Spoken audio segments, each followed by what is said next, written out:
ಶಾರ್ವೆ, ಇಲ್ಲಿ ಏತ್ವ ಇರ್ತಕ್ಕಂಥ ಕೆಲವಾರು ಅಕ್ಷರಗಳನ್ನು ಎರಡು ಸಾಲಿನಲ್ಲಿ ಜೋಡಿಸಿದ್ದೀನಿ. ಮಧ್ಯದಲ್ಲಿ ಖಾಲಿ ಬಿಟ್ಬಿಟ್ಟಿದ್ದೀನಿ ಎರಡು ಕಡೆನೂ. ಖಾಲಿ ಇರೋ ಜಾಗಕ್ಕೆ ನೀನು ಒಂದು ಅಕ್ಷರ ಇಡಬೇಕು, ಆಗ ಅದೊಂದು ಅರ್ಥಗರ್ಭಿತವಾದ ಪದ ಆಗುತ್ತೆ.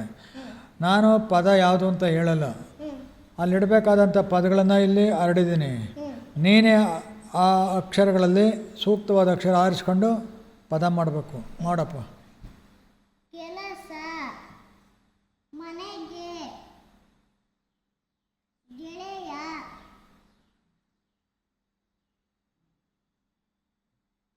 ಕಡೆಗೆ,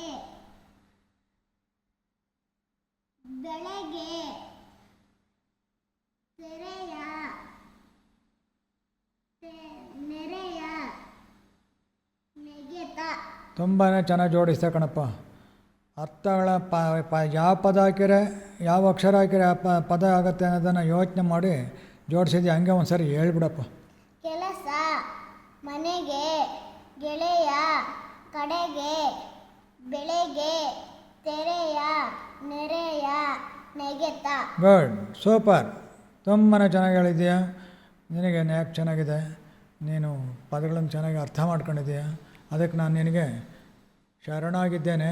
ಶರಣು ಶರಣು ಶರಣು.